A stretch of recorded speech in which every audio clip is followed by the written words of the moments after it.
اقوام متحدہ ایک فورم ہے ایسا جہاں پہ آپ انٹرنیشنل معاملات کے اوپر بات کرتے ہیں، خارجی معاملات کے اوپر بات کرتے ہیں، یا ایسے ایشوز جو ساری دنیا کے لیے آپ ان کو کرتے ہیں۔ تو شہباز شریف صاحب کی ایک تو باڈی لینگویج اور باقاعدہ ان کو تیاری کروائی جاتی ہے، میں بہت پہلے سے جانتا ہوں۔ میں ایک ایسی ٹیم کو اور ان کے لوگوں کو جانتا ہوں جو شہباز شریف صاحب کو تقریر کی تیاری کرواتے تھے۔ اچھا، میں ایک ایسی اور ٹیم کو بھی جانتا ہوں جو مریم نواز کو بھی یہ تیاری کرواتے تھے، اور جب نواز شریف نے فیصلہ کیا کہ مریم نواز کو میں نے سیاست میں لانا ہے تو وہ رائیونڈ جاتے تھے اور جا کر تیاری کرواتے تھے۔ پھر ان میں سے کچھ لوگوں کو نواز شریف صاحب نے بعد میں نوازا بھی۔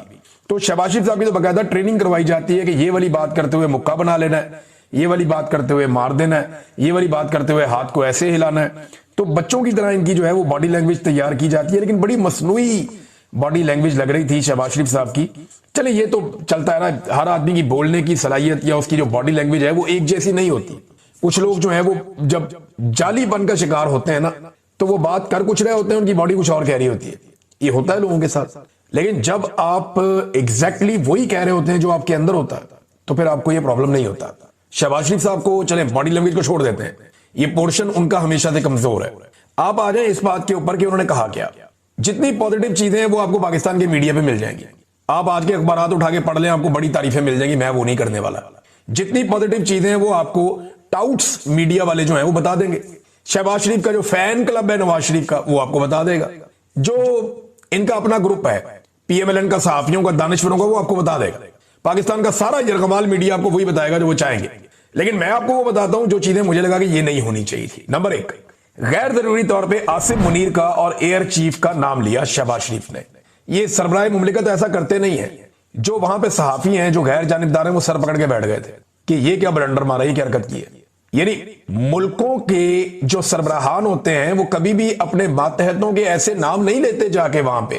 یعنی بوٹ پالش کی ایک عادت اور شوق اتنا بڑھ گیا کہ اقوام متحدہ جیسے بڑے فورم کے اوپر کھڑے ہو کر بھی شہباز شریف صاحب کو اپنا اصل کام بھولا نہیں، وہاں پہ بھی پکڑ کے چمکانا شروع کر دیا انہوں نے کہ جی عاصم منیر کی بھی گیم اٹھا دی اور ایئر فورس کے چیف کی بھی گیم اٹھا دی۔ حالانکہ انہوں نے کام بڑا کمال کیا، لیکن یار یہ فورم کون سا ہے؟ فار گاڈ سیک، آپ کو ہوش ہے آپ کیا کر رہے ہیں؟ بھئی جو سربراہ مملکت ہوتا ہے، یعنی اگر امریکن پریزیڈنٹ یہ بات کرتا تو وہ کبھی اپنے کسی جرنیل کا نام نہیں لیتا، دا گریٹ امریکن ملٹری کہتا۔ آپ کہہ سکتے تھے کہ گریٹ پاکستانی آرم فورسز، کتنا اچھا لگتا سننے میں، ہمیشہ چلتا رہتا ہے۔ یہ عاصم منیر ریٹائر ہو جائے گا، آپ کی تقریر ضائع ہو جائے گی۔ یہ جو ایئر فورس کا چیف ہے ریٹائر ہو جائے گا، آپ کی تقریر ضائع ہو جائے گی۔ نام اس چیز کا لیا جاتا ہے جس کو قائم رہنا ہو۔ آپ کہہ سکتے تھے، آپ دوسرے ملک کے وزیر اعظم کا نام لے سکتے، سربراہان کی بات کر سکتے ہیں، یا کچھ بہت امپورٹنٹ عالمی سطح کے انسیڈنٹ وہاں پہ ان کی آپ بات کر سکتے ہیں۔ یہ آپ نہیں کر سکتے، یہ فیئر نہیں ہے۔ یعنی اگر آپ کو کہنا تھا، آپ کہتے کہ عظیم پاکستانی قوم اور عظیم پاکستانی سیکورٹی فورسز، یہ ہے ورڈ جو کہنے والے تھے۔ لیکن کیونکہ شہباز شریف صاحب کو عادت پڑ گئی ہے ہر تقریر میں، ہر جگہ پہ ان کی تقریر مکمل ہی نہیں ہوتی جب تک کہ وہ فیلڈ مارشل صاحب کی گیم نہ اٹھا دیں، تو جناب گیم اٹھانے کے چکر میں انہوں نے یہ کر دیا۔ اور وہاں صحافی، مختلف سفارتکار، ان سے وہ باتیں کر رہے تھے صحافی، وہ کہتے ہیں سارے سر پکڑ کے بیٹھے ہوئے کہ یار یہ کیا لیول ہے آپ کے وزیر اعظم کا۔ نمبر ایک۔ نمبر دو، ٹرمپ کو نوبیل پیس پرائز کے لیے تعریفوں کے پل باندھ دیے شہباز شریف نے، اور کہتے یہ جی کہ کیونکہ انڈیا پاکستان کی لڑائی رکوائی ہے۔ بھئی ایک طرف آپ کلیم کرتے ہیں کہ انڈیا ڈر گیا تھا، خود بھاگ کر گیا امریکہ کے پاس، اس نے کہا کہ ساڑی جان چھڑاؤ، تو امریکہ نے جنگ رکوا دی، پاکستان کو پیغام بھیجا، پاکستان نے کہا اوکے۔ کیا ہم کوئی پاگل ہے؟ کیا ہم کوئی جنونی ہے؟ یا ہمیں کوئی شوق چڑھا ہوا ہے لڑنے کا، یا ایٹم بم مار کے اپنے ایک دوسرے کو تباہ کر دینا تھا اگر ڈونلڈ ٹرمپ نہ ہوتا؟ یا اگر ڈونلڈ ٹرمپ نہ ہوتا تو آج انڈیا اور پاکستان صفا ہستی بھی نہ ہوتے، مٹ جاتے؟ یعنی اتنے گئے گزرے تو ہم نہیں ہے نا۔ اب ڈونلڈ ٹرمپ نے ایک رول تو اس کا یہ تھا نا کہ ٹھیک ہے جی بیچ میں ایک بندہ گارنٹی ہے، ابھی تسی بھی نہ مارو، تسی بھی نہ مارو، بات ختم۔ لیکن اتنی گیم اٹھائی ان کی کہ انہیں اب کہہ رہے ہیں ڈونلڈ ٹرمپ کو کہ جناب ان کو امن کا نوبیل پرائز دیا جائے۔ اور اسی ٹائم پہ شہباز شریف صاحب ایک اور چیز پہ زور دے رہے ہیں کہ اسرائیل کے اندر فوری طور پہ جنگ بندی کروائی جائے، فوری طور پہ جنگ بندی کروائی جائے، اور کوئی رستہ نہیں ہے، اس کے لیے اقدامات کیے جائیں۔ بڑی جذباتی جملے انہوں نے بول دیے۔ بھئی جنگ بندی کے خلاف رکاوٹ کہاں پہ ہے؟ اقوام متحدہ میں جب بھی قرارداد آتی ہے کہ اسرائیل کو جنگ بندی پہ آمادہ کیا جائے اور غزہ میں جنگ بندی کی جائے، فلسطینیوں کا ناحق خون جو بہ رہا ہے اس کو روکا جائے، جب بھی قرارداد آتی ہے تو امریکہ ویٹو کر دیتا ہے، ڈونلڈ ٹرمپ کی گورنمنٹ ویٹو کر دیتی ہے۔ جب بھی قرارداد آتی ہے ایک طرف کہہ رہے ہیں کہ جنگ بندی کرو، اور جنگ بندی کے لیے جو بھی قرارداد آتی ہے اس کو ویٹو کر دیتے ہیں ڈونلڈ ٹرمپ کی گورنمنٹ، اور دوسری طرف کہہ رہے ہیں کہ ڈونلڈ ٹرمپ کو امن کا نوبل پیس پرائز وہ دے دیں، نوبل پیس پرائز ڈونلڈ ٹرمپ کو دے دیں، اور ڈونلڈ ٹرمپ کی حکومت رکوا رہی ہے کس کو؟ جنگ بندی کو، رکوانے کے راستے میں رکاوٹ ہے، اور ساتھ یہ کہہ رہے ہیں جنگ بندی بھی کروا دیں۔ شہباز شریف صاحب کو سمجھ آ رہی ہے وہ کیا کہہ رہے ہیں؟ مسئلہ پاکستان انڈیا کا اتنا بڑا نہیں تھا، مسئلہ دنیا میں دو ہی مسئلے اس وقت بڑے، ایک مسئلہ جو فلسطینیوں کے اوپر لگاتار یلغار ہو رہی ہے، غزہ کا مسئلہ ہے، دوسرا یوکرین کا مسئلہ ہے، باقی تو مسئلے اتنے بڑے ہے ہی نہیں۔ تو یہ ڈونلڈ ٹرمپ کی گیم بھی اٹھائی۔ اچھا دوسرا یہ ان کو یہاں مطالبہ کرنا چاہیے تھا شہباز شریف کو کہ میں امریکہ میں موجود ہوں، میں امریکی حکام سے یہ مطالبہ کرتا ہوں کہ آئندہ جب بھی قرارداد آئے جنگ بندی کے لیے تو امریکہ اس کو ویٹو نہ کرے، اور یہی بات شہباز شریف کو ڈونلڈ ٹرمپ کے سامنے کرنی چاہیے تھی، لیکن اس کے لیے جرأت چاہیے۔ جو آدمی اپنے آرمی چیف کے سامنے نہیں بول سکتا وہ ڈونلڈ ٹرمپ کے سامنے کیا بولے گا؟ پھر سیلاب کے معاملے میں شہباز شریف صاحب نے کہا جی کہ سیلاب آیا ہوا ہے، تباہی ہے، ہم جی لون نہیں لینا چاہتے، یعنی امداد ہمیں ملتی نہیں ہے، لون ہم لینا نہیں چاہتے، یہ صورتحال تو یہی ہے نا۔ تو سیلاب متاثرین کے لیے آپ نے کیا ہے میاں صاحب؟ جب سے پاکستان میں سیلاب آیا آپ ٹک ہی نہیں رہے پاکستان میں، کبھی آپ چائنا چلے جاتے ہیں، کبھی آپ کہیں چلے جاتے ہیں، کبھی آپ یو اے ای چلے جاتے ہیں، کبھی آپ لندن چلے جاتے ہیں، کبھی آپ یورپ چلے جاتے ہیں، اب آپ امریکہ پہنچ گئے، اب آپ واپس آنے کا آپ نام ہی نہیں لے رہے۔ پاکستانی ڈوب کے تھک گئے، وہاں پہ پانی میں سے لاشیں نکل رہی ہیں، نہ آپ نے لوگوں کو خوراک دی، نہ آپ نے لوگوں کو ریسکیو کیا، نہ آپ نے لوگوں کو بچایا ڈوبنے سے، کوئی خیال ان کا نہیں رکھا، بیماریاں وہاں پہ پھیل گئی ہیں، اور اب جا کے دنیا کو ایک کہانی نہیں سنا رہے ہیں۔ کلائمیٹ چینج کے لیے آپ نے کیا کیا؟ کیا کوئی شجر کاری مہم آپ نے چلائی؟ کوئی بھی نہیں۔ کیا آپ نے درختوں کی کٹائی روکی؟ کوئی بھی نہیں۔ کیا آپ نے کسی بھی لیول کے اوپر پاکستان میں کلائمیٹ چینج کے جو اثرات ہیں ان کو کم کرنے کی کوئی کوشش کی؟ بالکل نہیں کی۔ تو جب آپ نے یہ کیا نہیں تو پھر آپ اس کے اوپر باتیں نہیں کر سکتے نا۔ ناظرین ایک اور بڑا ڈراؤنا خواب جو خواجہ آصف صاحب کو دیکھنا پڑ گیا وہ میں آپ کو بتاتا ہوں، لیکن پہلے ایک بڑی خبر میں آپ کے سامنے رکھوں گا۔ میرے ایک سورس نے یہ دعویٰ کیا امریکہ سے، اور اس کا دعویٰ یہ ہے کہ پاکستان اسرائیل کو تسلیم کرے گا، اور دعویٰ اس نے یہ کیا کہ کیسے تسلیم کرے گا وہ بھی اس نے مجھے بتایا۔ اس کا یہ کہنا ہے کہ فلسطین کے کچھ علاقوں کے لیے ایک نگران فوج تشکیل دی جائے گی، ایک فورس بنائی جائے گی جس میں مختلف ممالک کے فوجی اور افسران ہوں گے۔ یہ پھر سن لیں آپ، وہ یہ کہہ رہا ہے کہ فارمولہ جو اندر کھاتے طے پا گیا وہ یہ پا گیا کہ فلسطین کے علاقوں کے لیے ایک نگران فورس بنائی جائے گی، اور وہاں پہ جو فورس بنائی جائے گی اس میں مختلف ممالک کے سیکیورٹی فورسز ہوں گی، اور اس میں پاکستان کی شمولیت اس شرط کے اوپر ہو جائے گی کہ پاکستان ابراہم اکارڈ کے اوپر دستخط کر دے۔ آگے بات سمجھ۔ تو میں نے کہا جی یہ اس سے کیا فرق پڑتا ہے؟ پاکستان تو فلسطین میں جا رہا نا حفاظت کے لیے، تو اسرائیل کا اس سے کیا؟ انہوں نے کہا نہیں، پاکستانیوں کو یہ چورن بیچا جائے گا، جو اس کا دعویٰ ہے کہ پاکستانیوں کو، سورس ہے میرا، یہ اس کا دعویٰ ہے اور میں نے آپ کو ایز اٹ از بتا رہا ہوں۔ اس نے کہا جی پاکستانیوں کو یہ چورن بیچا جائے گا کہ جناب کیونکہ ہم فلسطینیوں کی مدد کرنے کے لیے وہاں پہ جا رہے ہیں اس سرزمین پہ، لہذا اس نیک مقصد کے لیے اگر اسرائیل کو تسلیم بھی کرنا پڑے تو یہ کوئی بری بات نہیں ہے۔ تو اس طرح پاکستانیوں کو بتایا جائے گا کہ یہ مسجد اقصی کے تحفظ کے لیے ہم جا رہے ہیں، یہ اللہ تعالیٰ نے ہمیں سعادت دے دی ہے، لہذا ہم اسرائیل کے ساتھ ابراہیم اکارڈ پہ دستخط کر رہے ہیں۔ یہ ایک چورن قوم کو بیچا جائے گا، یہ میرے ایک سورس نے مجھے یہ بات بتائی، اور وہ کہتا ہے جی میں اس بات کے اوپر قائم ہوں، یہ ہوگا۔ بہرحال میں نے آپ کو پہلے بتایا وقت سے۔ ایک اور چیز ناظرین، خواجہ آصف صاحب نے، جو خاتون ایک تھیں جو خواجہ آصف صاحب کے پیچھے بھی بیٹھی ہوئی تھیں، انہیں وزیر اعظم کی سیکرٹ فائلز تک رسائی بھی ہے۔ ان کا کلیم ہے کہ وزیر اعظم کی یہ جو تقریر ہے جس میں اتنے بڑے بڑے بلنڈرز ہیں یہ انہوں نے لکھی ہے، لکھوائی ہے، اور وہ خاتون کا مبینہ طور پہ اسرائیل کے ساتھ ایک تعلق بھی ہے، حمایتی ہیں وہ کہ پاکستان اسرائیل کو تسلیم کرے، یعنی پرو اسرائیل ان کے خیالات ہیں۔ تو خواجہ آصف صاحب نے تو اسے ڈسون کر دیا، میرا کوئی تعلق نہیں ہے، اور میں جانتا بھی نہیں بھائی کس نے لا کے پیچھے بٹھا دیا۔ وزیر قانون سے پوچھا، وہ کہتا میں نہیں جانتا کس نے لا کے بٹھا دیا۔ وزارت خارجہ سے پوچھا، وہ بھی بھاگ گئے، انہوں نے کہا جی اس عورت سے ہمارا کوئی تعلق نہیں ہے، اور نہ ہی اس خاتون کو لا کر یہاں پہ اسحاق ڈار صاحب نے بٹھایا۔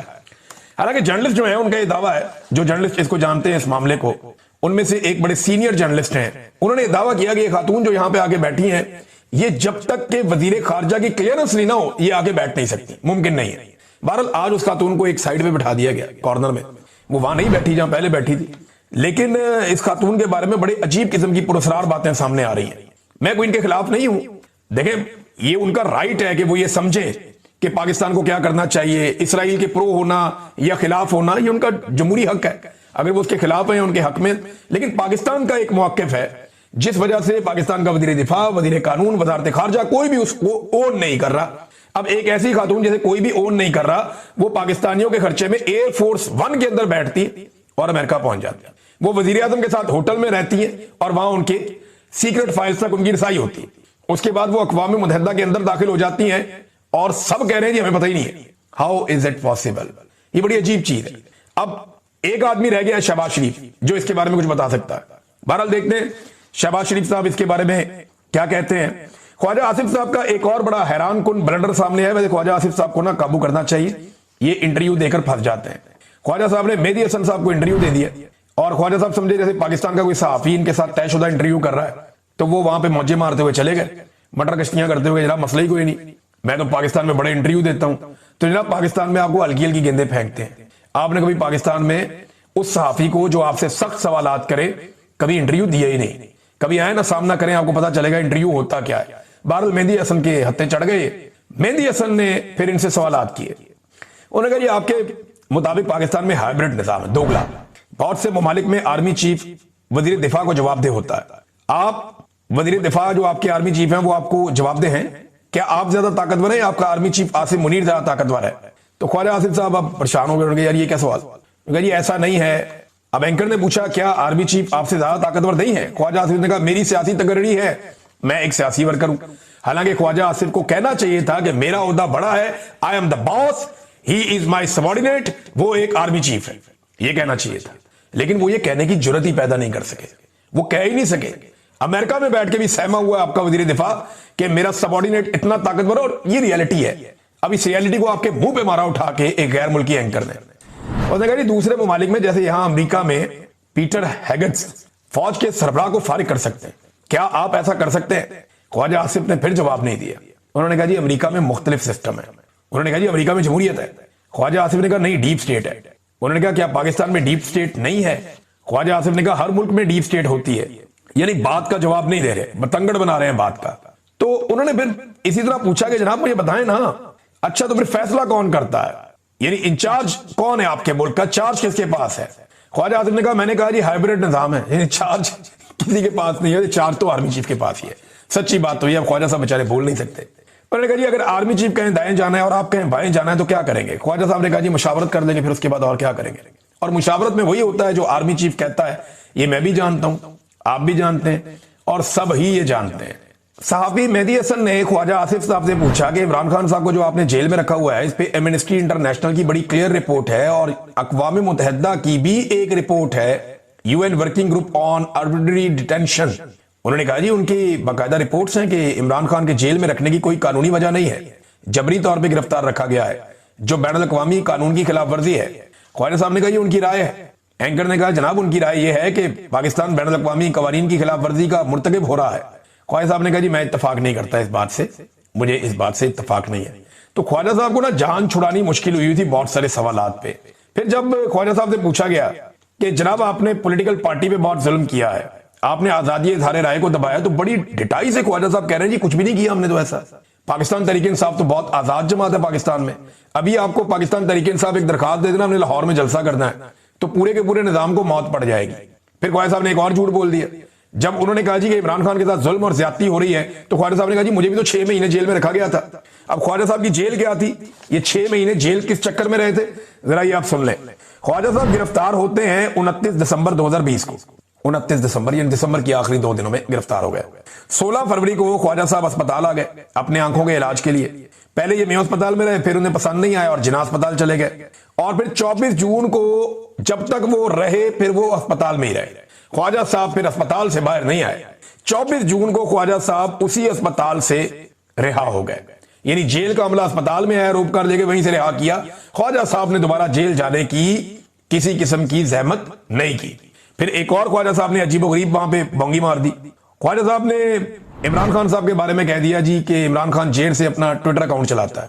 اس سے پہلے خواجہ صاحب نے یہ بھی کہہ چکے ہیں کہ عمران خان ایک بڑا محفوظ ترین ٹیلی فون ہے دنیا کا، نوکیا 3300، وہ استعمال کرتا ہے جیل میں.